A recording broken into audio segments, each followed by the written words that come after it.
Hello? Hey, is this Glen Tapia? Yes, ma'am. Hi, Glenn. This is Deandra from BadCulture.net and the Ruckus Podcast. I'm joined by my co-host Ryan Bisbee. We're going to ask you a few questions about your upcoming fight in Macau. How are you doing Okay. this evening, fresh off of today's media day?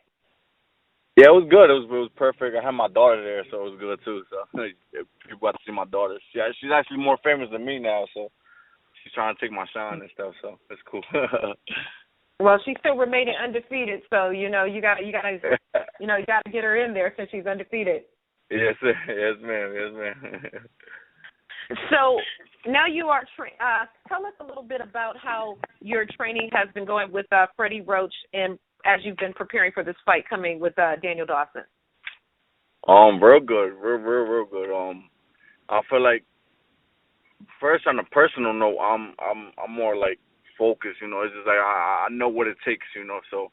So just personally, I've been working really, really hard, and besides that, Freddie, man, he's so smart, man. It's just like we got a good vibe, and I'm learning so much from him, and I'm really happy.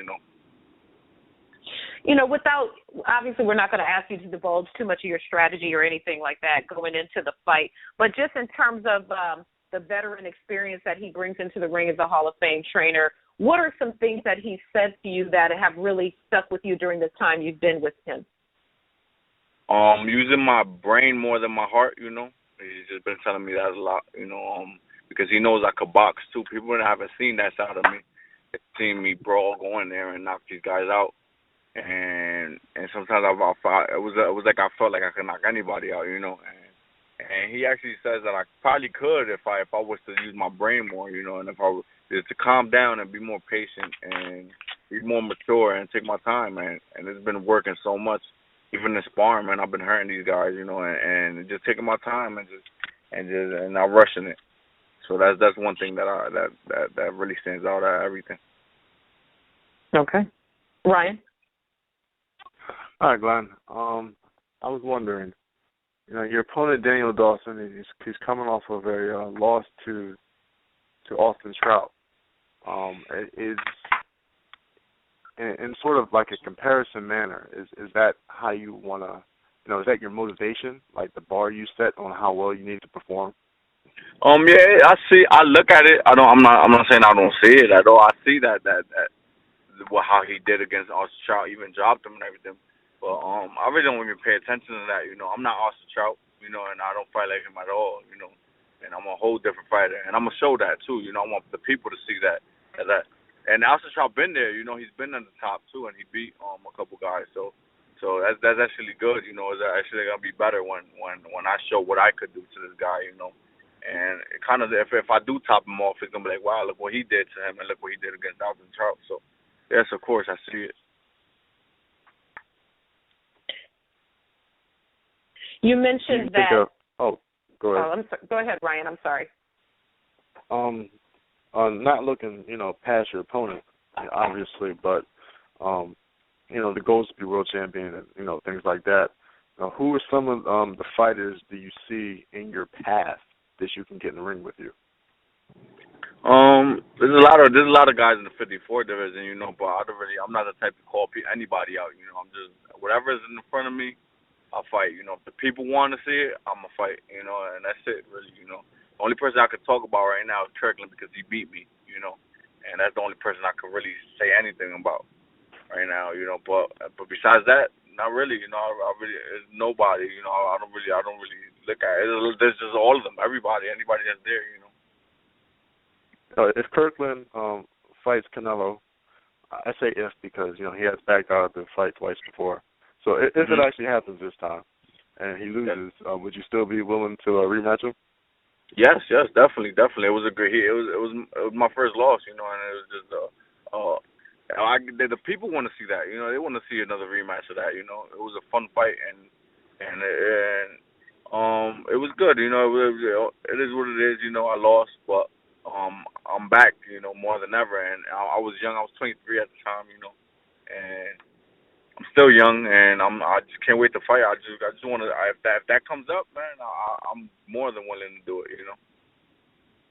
Okay, because I know in a lot of cases, people are always open to rematches, but they change their mind when their opponent isn't like, coming off of a win or something, because for whatever reason they become less marketable. It's all about using each other, and not like it's not even about the rivalry to them.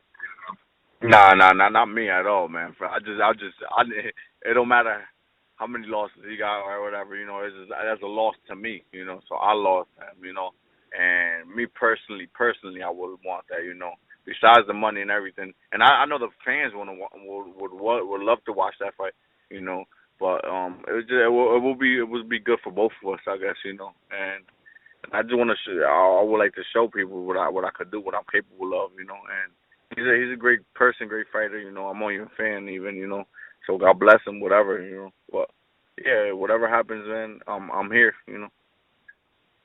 Okay.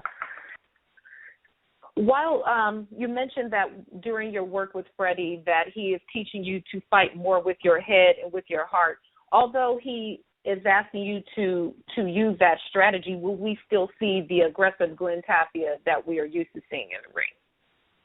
Yes, it's always gonna be entertaining. I found out like it was kind of hard to get me there, but I found out that you can still box and it could still be entertaining. There's a lot, and I started looking back. I'm like, there's a lot of guys that box, but they were still entertaining. And it was still fun to watch, and they still even knock people out. Like, if I box you and if I box a guy and then I end up knocking him out, it's kind of still fun. So mm-hmm. you can't sometimes it's just you can't, and then you can't knock everybody out, and and right. I'm learning that. I'm learning a lot of it, So it's just about taking my time. I'm still entertaining. I'm still wanting to. I feel like this is a sport, but it's an entertainment business. So I love to entertain every time I'm in the ring with my fans. I don't hate boring fights. So I'm still gonna give you that old Glen Tapia. It's always gonna be there, but it's just more smarter. Mm-hmm. I agree. You do have a very exciting, fan-friendly style, and I believe that's why they keep inviting you to be on TV. With that fan-friendly style, coming into this fight, despite having 2 TKO wins, do you feel any added pressure that you have to win in spectacular fashion? No pressure at all. But yes, I understand what they're looking for. They want to entertain. They want me to entertain, and that's what I'm gonna show them. And I know what I could do. And just for me personally, I wanna entertain because I want to be in another level. I want them to see me as a fighter that's in another level. I don't want them to see me as an average fighter. I'm not an average fighter. I want to show them that I'm an elite fighter. And the way I have to do that is by winning good, spectacular, and just looking real good winning. Not just winning the fight and it's like, okay, he looked okay. I want to look like, wow, look at this guy. I want to see him again. I want even the fans over there in China, the fans all over the world to be like, wow, I love watching this guy, and I want to keep seeing him. And that's that's the plan. That's the goal.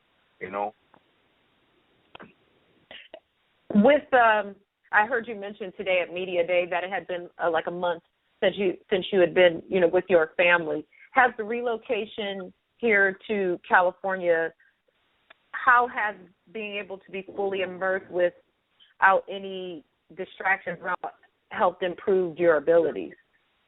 Not really. I don't really care. I'm a family man. I got the wife and the daughter.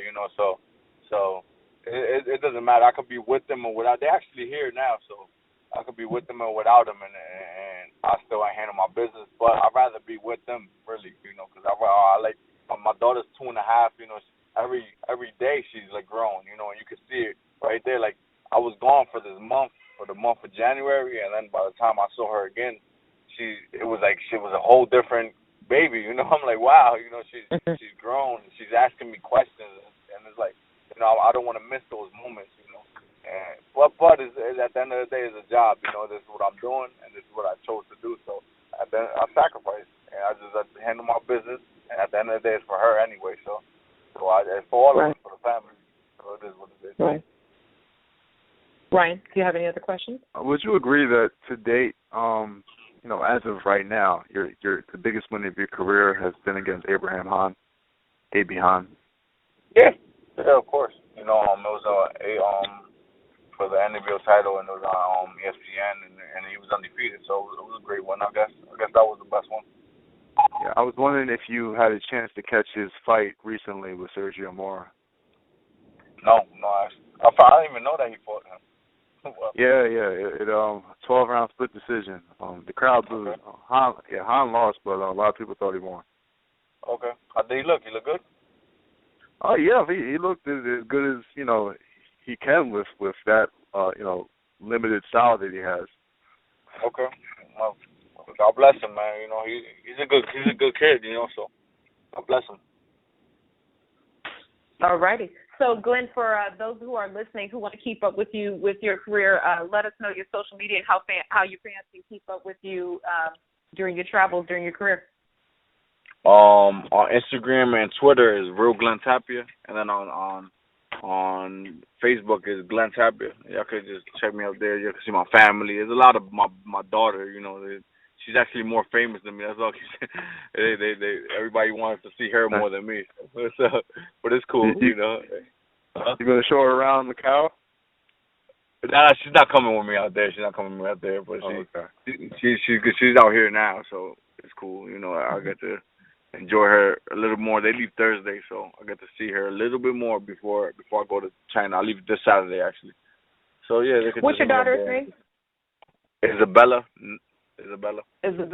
Once you have children, you're no longer Glen Tapia. You become Isabella's dad. The only time you're Glen Tapia is on fight night. Other than that, when she starts having her play dates, you become Isabella's dad. Until she gets that's what I'll be telling. That's what I'll be telling my mom about me. She's like, no, you're my son. I'm like, no, mommy. That's how everybody introduces you. They be like, oh, this is Glen's mom. This is Glen's mom. They'll be like, oh, this is the Josefina whatever. I don't know. I switched around. I guess This is always funny. It's always funny how they say like, this is Glen. You're Glen's mom now. You're not even your name no more. You're not Josefina anymore. Yeah, I look forward to the day that I'm my own name again. I am Kaya's mom. That is my name outside of boxing.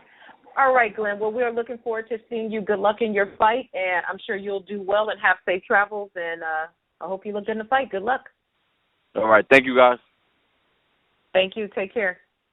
All right. Bye.